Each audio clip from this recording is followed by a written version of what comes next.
Well, yeah, like for the OGs, you know, like for Kano, for Ashley, for Scorch, like all those guys, like it's like, you know, to see them be able to continue this is an incredible feeling for me.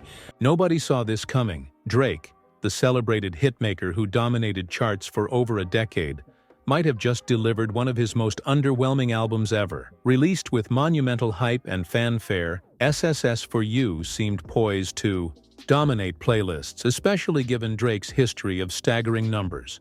Yet here we are, watching the wave of enthusiasm crash into a sobering reality. People are already calling this the moment Drake's once invincible era came to a screeching halt. So how did a new project from one of the most streamed artists in history end up on the wrong side of expectations? Let's peel back the layers and see what's really going on behind the scenes. The build-up to SSS for You. For years, Drake has been the name everyone associates with effortless hits.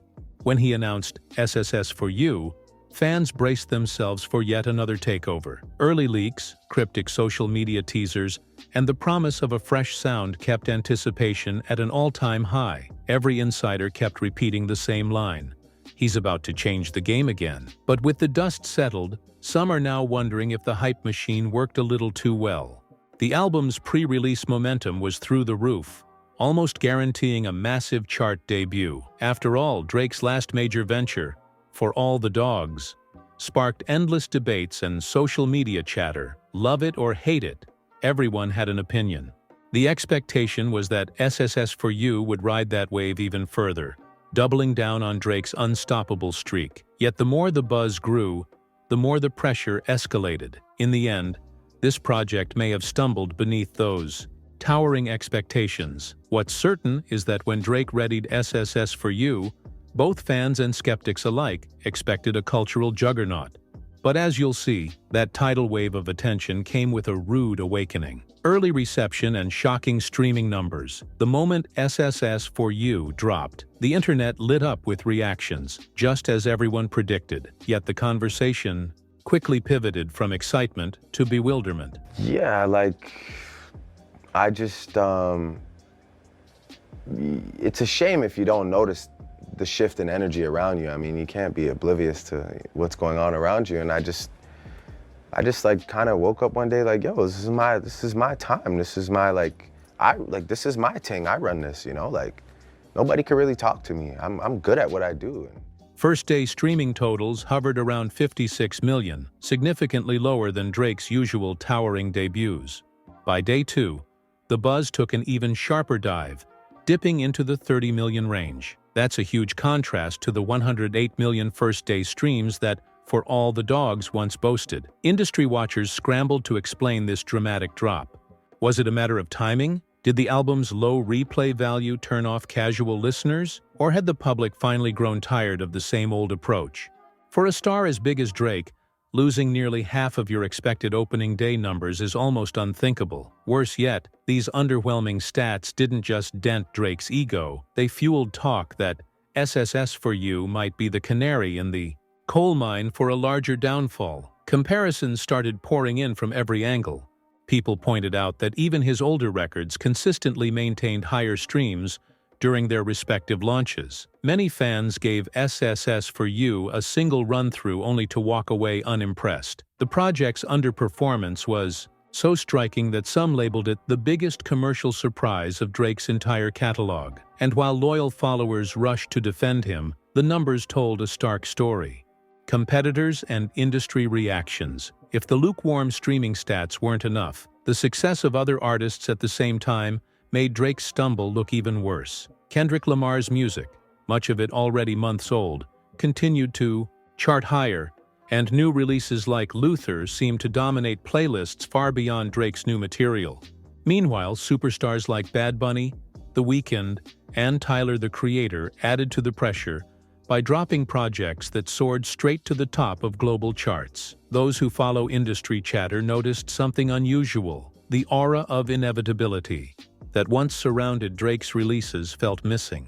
In the past, no matter what other artists put out, Drake always had a guaranteed spotlight. This time, his presence got swallowed up by a flood of alternative hits. Even SZA and Lana Del Rey, with a deluxe project for SOS managed to overshadow SSS for You in certain metrics, an unthinkable scenario just a couple of years ago. Well, I think less than the dollar value, it's just more about the idea of growth and business mindset too. 25 million at the time seemed crazy to me, but when you start becoming a headlining touring act and brands want to get involved with you and you can go do private events and whatnot, it's you're capable of making it. Record label insiders reportedly couldn't believe it. Many remember Drake using chart records and massive streaming totals to crush competitors or dismiss critics. Yet here he was, facing an unexpected reality check. Industry veterans started quietly whispering that the once invincible star had lost his magic touch. Rumors, controversies, and speculations. Whenever a major star stumbles, the rumor mill kicks into high gear. Whispers emerged that perhaps Drake's focus had splintered. Some suggested that partying and side ventures drained the energy needed to craft a memorable album. Others speculated that behind-the-scenes drama had created tension within his circle. Could creative differences between Drake and producer Party Next Door have led to last-minute changes that hurt the final product? On social media, conspiracy theories ran wild. A few fans claimed the streaming platforms themselves might have shortchanged Drake due to shifting industry alliances. Others insisted that Drake's label had tried a new promotion strategy that backfired, relying too heavily on an extended 21-track list to farm streams but ultimately losing listener interest in the process. None of these theories have been confirmed, yet they add a layer of mystery to an already chaotic rollout. What's undisputed is how shockingly muted the album's reaction turned out to be. People talked less about the music itself and more about how it seemed to lack identity. Several tracks blurred together, prompting complaints of repetitive melodies and uninspired verses. But as fans and critics continued dissecting each track, an even bigger conversation surfaced about whether Drake had finally run out of steam.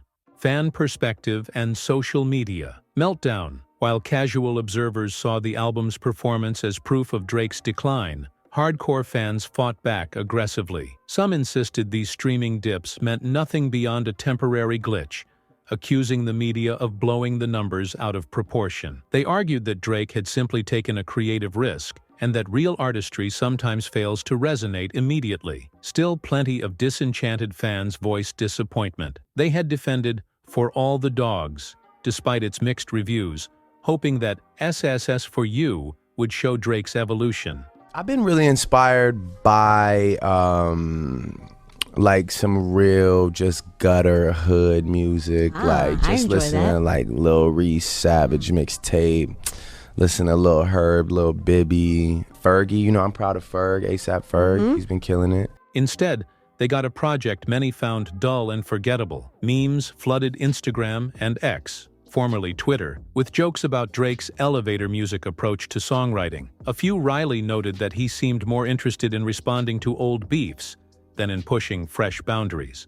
Through it all, social media raged with debates. Were people being overly dramatic, or were they witnessing a legitimate fall-off from one of hip-hop's biggest names? Some fans pinned their hopes on a rumored deluxe edition, or additional tracks that might redeem the album. Others responded with grim acceptance, convinced that Drake's golden age had truly passed. The bigger picture. For Drake's legacy, when an icon stumbles, it often sparks a broader reflection on their place in history. Drake's influence on hip-hop and pop culture is enormous, from record-shattering streaming stats to catchy hooks etched into the zeitgeist.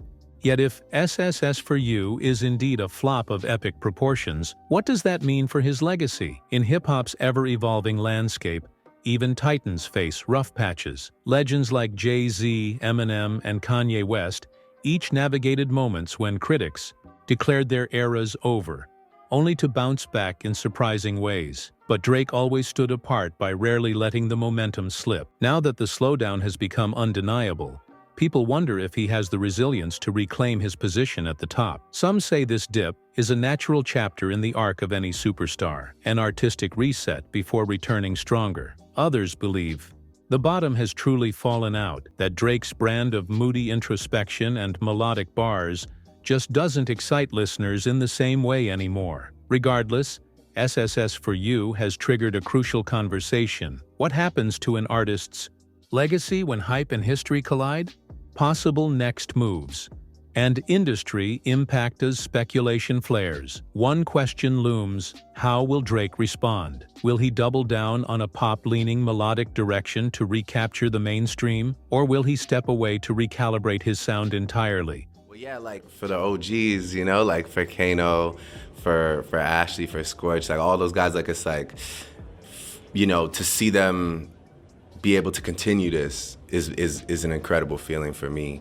And for the next wave, you know, like for Sims, Dave, I just think it's something that can assist. I mean, obviously Dave is on the moon already, but you know, but these are the type of things that really get to put on display how talented people are. Perhaps returning with grittier rap verses or a stripped-down acoustic style to prove his versatility.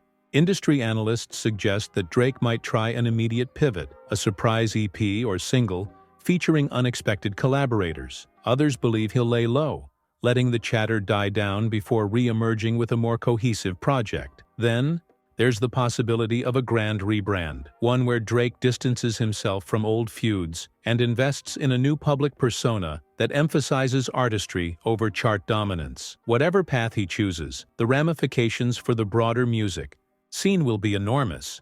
Drake has long influenced how rap merges with pop, how streaming tallies shape album structure, and how artists sustain hype between releases. A definitive Drake downturn might shift the focus onto emerging voices, giving them room to capture a mainstream spotlight he once monopolized. The wake-up call for hip-hop. It's not just Drake's personal journey at stake here. The genre itself is evolving rapidly, with a new wave of musicians stepping into the spotlight. From adventurous producers to fearless vocalists, hip-hop continues to reinvent itself. Many in the scene argue this is a healthy shakeup, a sign that complacency won't be tolerated, not even for superstars. Drake's stumble could open the door for a more innovative spirit in the mainstream, pushing others to take risks rather than rely on formulas. In some ways, this entire saga underscores the age-old truth: no artist is untouchable. Listeners ultimately decide who stays on top, and they're known to switch allegiance the moment they sense something fresher and more exciting. If nothing else, SSS for You is a stark reminder that even the biggest names can't coast on reputation alone. Conclusion: SSS for You was supposed to be another feather in Drake's cap, another unstoppable streaming juggernaut. Instead, it became a sobering moment, perhaps the most glaring sign yet that his once ironclad reign is wavering. The low streaming counts, the overshadowing by other artists, and the surprisingly muted reception have left fans and critics questioning whether they just witnessed the turning point in Drake's storied career. We were watching it on the iPad, the pre-telecast, and it kept cutting out.